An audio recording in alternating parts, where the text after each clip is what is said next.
सच्चिदानंद सद्गुरु साईनाथ महाराज की जय। ओम साई राम। मित्रों, आज का ब्लॉग आप सभी लोगों के लिए विशेष लाभकारी और कल्याणकारी है, खासकर उन परिवारों के लिए जिनके परिवारों में युवा बच्चे हैं जो अपने करियर के क्षेत्र में संघर्ष करते हैं। योग्य होते हुए भी उनको संघर्ष करना पड़ता है, फिर भी उनको सफलताएं नहीं मिलती हैं। और जिन परिवारों में बिजनेस भी है या किसी नौकरी के क्षेत्र में है, उनको प्रमोशन के लिए संघर्ष करना पड़ता है, या बिजनेस के क्षेत्र में है तो उनको बिजनेस में हमेशा घाटा लग जाता है। और घाटा लगने के बाद वो एक एक आने के मुहताज हो जाते हैं और उनका परिवार बर्बादी की तरफ चला जाता है। ऐसे परिवारों के लिए आज हम साईं बाबा की गुप्त साधना लेकर के आए हैं, जो आपके परिवार की भाग्य की दशा और दिशा बदल देगा। क्योंकि ये साधना ऐसे समय में किया जाता है जब परिवार में भीषण संकट हो, घोर संघर्ष का वातावरण हो। ऐसे समय में ये गुप्त साधना आपके परिवार का लिए रामबाण साबित होगा। तो ये उपाय कैसे किया जाना है और क्या क्या लेना है, हम आपको बता रहे हैं। आप इसको ध्यान से सुनिएगा। सबसे पहले तो आप एक थाली ले लीजिए और थाली में एक कटोरी में थोड़ा सा चावल और थोड़ी सी हल्दी मिला के उसमें थोड़ा सा जल मिला लीजिएगा और उसको मिला के अक्षत बना के रख लीजिए। और उसके बाद एक घी का दीपक आपको लेना है। घी का दीपक लेने के बाद आप एक धूप बत्ती ले लीजिएगा और 5 फूल लवंग ले लीजिएगा। 5 फूल लवंग लेने के बाद आपको एक नारियल लेना है, जटा वाला नारियल जिसमें पानी हो। उस नारियल के ऊपर का जो जटा हो वो छिला नहीं होना चाहिए। इस नारियल को लेने के बाद आपको पीले आसन पर स्वच्छ कपड़ा नहा धोकर पहन लीजिएगा और बैठ जाइएगा। और उसके बाद आपको एक मंत्र का जाप करना है। ये मंत्र कौन सा है हम आपको बता रहे हैं, लेकिन सबसे पहले हम प्रक्रिया बता दें कि कैसे कैसे आपको करना है। सबसे पहले तो आपको जो भी डेली आप पूजा करते हैं बाबा की, उस पूजा को पहले कर लेना है। तो उस पूजा को कर लेने के बाद आप साईं बाबा का 11 वचन पढ़ेंगे और 11 वचन एक बार आपको पढ़ना है।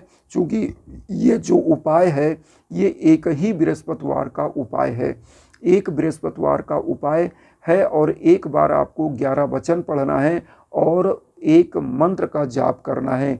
ओम भक्ता वन प्रतिज्ञाय नमः। ओम भक्ता वन प्रतिज्ञाय नमः। इस मंत्र का जो हम आपकी स्क्रीन पर भी दे रहे हैं, ओम भक्ता वन प्रतिज्ञाय नमः, इस मंत्र का जो जाप करना है, जिस संकल्प के लिए आप पूजा कर रहे हैं, गुप्त साधना कर रहे हैं, उस चीज़ को आप बार बार वहाँ पर मन में ध्यान लाइएगा और ऐसा जो है कल्पना करिएगा कि आप बाबा का ऐसा ध्यान करिएगा कि आप शिरडी में बाबा के सम्मुख समाधि मंदिर के सामने बैठे हुए हैं और ये संकल्प के साथ, जिस उद्देश्य के साथ आप ये गुप्त साधना कर रहे हैं, उस उद्देश्य को मन में दोहरा लीजिएगा। अगर मान लीजिए कोई माता है अपने पुत्र के लिए कर रही है या पति के लिए कर रही है, क्योंकि ये किसी के लिए कोई भी कर सकता है। बहुत ही इजी ये गुप्त साधना है और इस गुप्त साधना को किसी को बताना नहीं है। जैसे मान लीजिए आपके पति संघर्ष कर रहे हैं, आप चाहें तो गुप्त साधना खुद कर सकती हैं और पति को भी ना बताएं। या अगर कोई अपने पुत्र के लिए करना चाहे तो गुप्त रूप से वो पुत्र के लिए भी कर सकते हैं, पुत्र को भी ना बताएं। तो ऐसी साधना अगर आप खुद संघर्ष कर रहे हैं तो खुद भी इस गुप्त साधना को कर सकते हैं। अब यहाँ पर हम आपको बताएं, ये जो मंत्र है ओम भक्ता वन प्रतिज्ञाय नमः, इसका 108 बार आपको जाप करना है और 108 बार आप जाप कर लेंगे और उसके बाद इस मंत्र को बोलने के बाद आप नारियल को दोनों हाथ से, जो अक्षत आपने लिया था हल्दी चावल मिला के, पानी मिला के, उसको क्या करिए इस नारियल पर डालने के बाद साईं बाबा के श्री चरणों में अर्पित कर दीजिएगा। और उसके बाद आप क्या करिएगा, साईं बाबा का एक मंत्र जो है वो आप कोई भी बोल दीजिएगा, ओम श्री साईनाथाय नमः। तो इस मंत्र को 5 बार बोलिएगा और 5 बार बोलने के बाद 5 फूल लवंग एक बार आप जैसे बोले ओम श्री साई नाथाय नमः तो एक लवंग चढ़ाइएगा, दूसरी बार ओम श्री साई नाथाय नमः तो दूसरी लवंग, इसी प्रकार 5 बार बोल करके आपको ये 5 फूल लवंग बाबा के श्री चरणों में चढ़ा देना है। अब आपको करना क्या है, जब आप इस पूरी पूजा को करके उठने लगिएगा तो साईं बाबा की एक बार आरती ज़रूर कर लीजिएगा, और आरती करने के बाद आप वहाँ से उठ जाइएगा। और उठने के पहले आप करिएगा क्या कि वहाँ पर बाबा के लिए जो आपने अक्षत रखा है चावल हल्दी और जल मिला के, उसको बाबा को लगाने के बाद खुद भी वही अक्षत का चंदन लगा लीजिएगा। और इस साधना को आपको कानों कान किसी को खबर नहीं देना है कि किस उद्देश्य के लिए आप कर रहे हो, कोई भी, क्योंकि ये गुप्त साधना है, इसका उद्देश्य किसी को बताना ही नहीं चाहिए। इस उद्देश्य को बताने का मतलब होता है कि इसका असर कम हो जाता है। तो इस गुप्त साधना को आपको करने के बाद क्या करना है, एक ही बृहस्पतिवार का ये उपाय है। अगले शुक्रवार को इस नारियल को और 5 फूल लवंग को आपको एक पीले कपड़े में बांधकर किसी सुनसान इलाके में जाना है।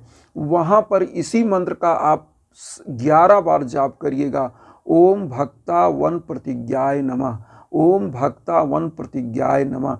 11 बार इस मंत्र का जाप करिएगा, और जिस संकल्प के साथ आपने इस साधना को किया है, गुप्त साधना को, उस संकल्प को वहाँ दोहराइएगा कि प्रभु हमको सफल करिए, या हमारे बच्चों को, या हमारे पति को, जिसके लिए आपने किया हो उपाय, या खुद के लिए किया है, तो आपका बिजनेस है, या आप कैरियर के क्षेत्र में, या प्रमोशन के लिए, जिसके लिए भी आपने ये उपाय किया है, या बच्चा अगर किसी बहन भाई को नहीं हो रहा है तो भी इस उपाय को कर सकते हैं।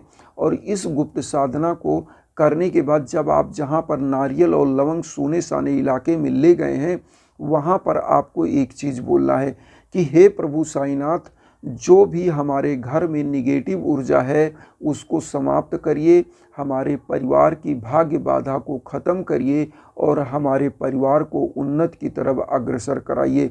और इस नारियल को किसी नदी में या किसी सूने साने इलाके में चुपचाप आप रख करके, क्योंकि आपको किसी रास्ते में नहीं रखना है इसको, या तो किसी पेड़ की जड़ में रख दीजिएगा सुनसान इलाके में, जहाँ पर कोई आपको टोके ना। सुनसान इलाका इसलिए हम बता रहे हैं क्योंकि कोई टोके ना। और इसको वहाँ पर रख करके आप सीधा क्या करिएगा कि अपना मुंह अपने घर की तरफ करके आप निकल लीजिएगा।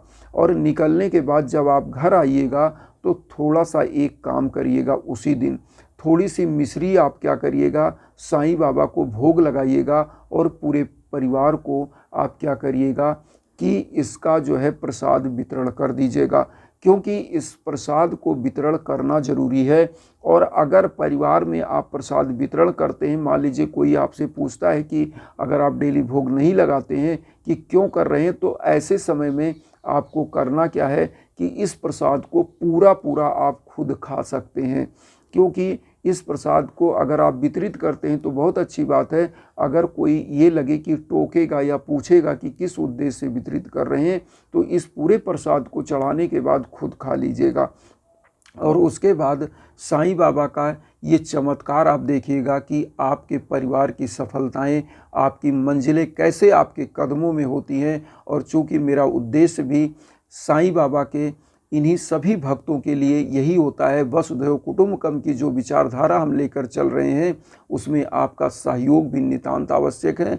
चैनल को आशीर्वाद के रूप में सब्सक्राइब करिए, और उन साईं भक्तों तक जरूर वीडियो को प्रेषित करिए, शेयर करिए, जो किन्हीं कारणों से कष्ट में हैं, दुख में हैं। इसी के साथ ओम साई राम।